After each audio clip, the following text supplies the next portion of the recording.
السلام عليكم. معاكم دكتور عبد الرحمن نصار. النهاردة هنتكلم عن الفرق بين حشو العصب والحشو العادي. هنوضح فيه ازاي بيتم حشو العصب وايه هي الخطوات بتاعته، وبعدين الحشو العادي ايه هو وبرضه الخطوات بتاعته، سواء الحشو الليزر او الحشو البلاتين. يلا بينا.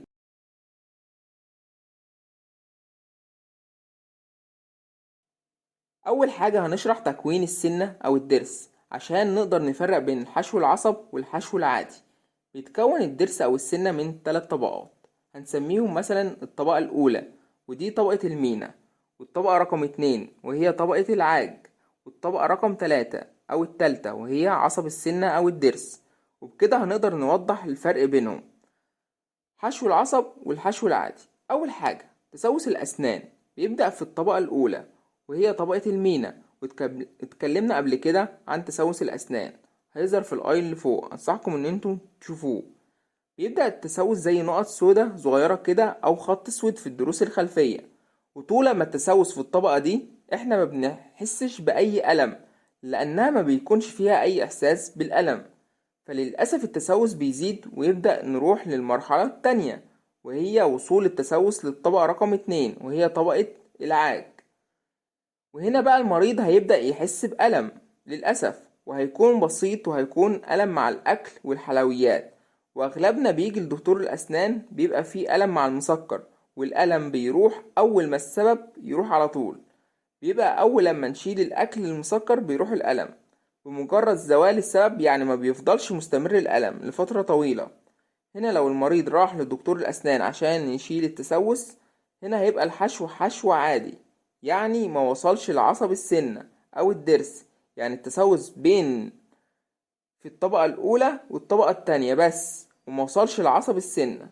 طيب نيجي للمرحلة التالتة، وهي لو المريض ما راحش لطبيب الأسنان وساب التسوس يزيد مع الأسف، هيوصل التسوس للطبقة التالتة وهي عصب السنة أو الضرس. فهنا الطبيب هيحشي حشو عصب للضرس أو السنة بمجرد وصول التسوس للعصب، وده بيكون حشو لجذور الأسنان، وده بنشوفه بالأشعة فقط عشان زي ما قلت بيبقى داخل جذور الأسنان. أما الحشو العادي ده بيبقى فوق حشو العصب، بيبقى في الطربوش اللي فوق. طبعا بيبقى حشو تجميلي اللي هو حشو الليزر أو حشو البلاتين.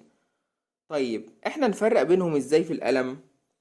لو الألم مع السكريات والسخن والساقع بس الألم بيروح بمجرد ذهاب السبب، بيكون لثواني فقط، فده غالبا حشو عادي. وطبعا بقول غالبا حشو عادي عشان ده يعني مش قاعدة عامة.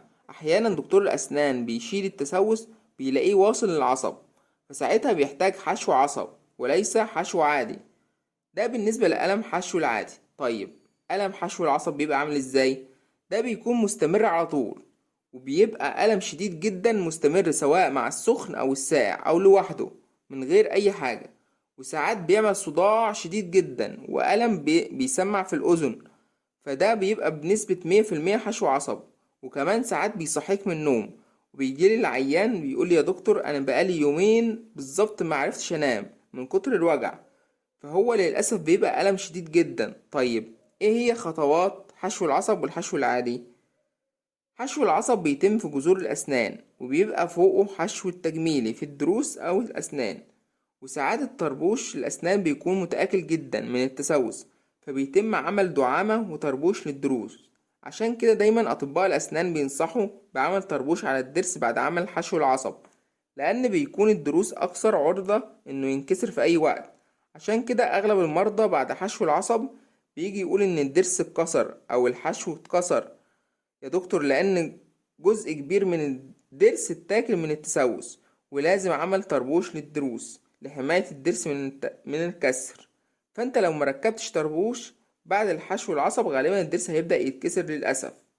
كده وصلنا لنهاية الفيديو. متنساش تعمل اشتراك في القناة ولايك للفيديو. ألقاكم في فيديو جديد إن شاء الله. سلام عليكم.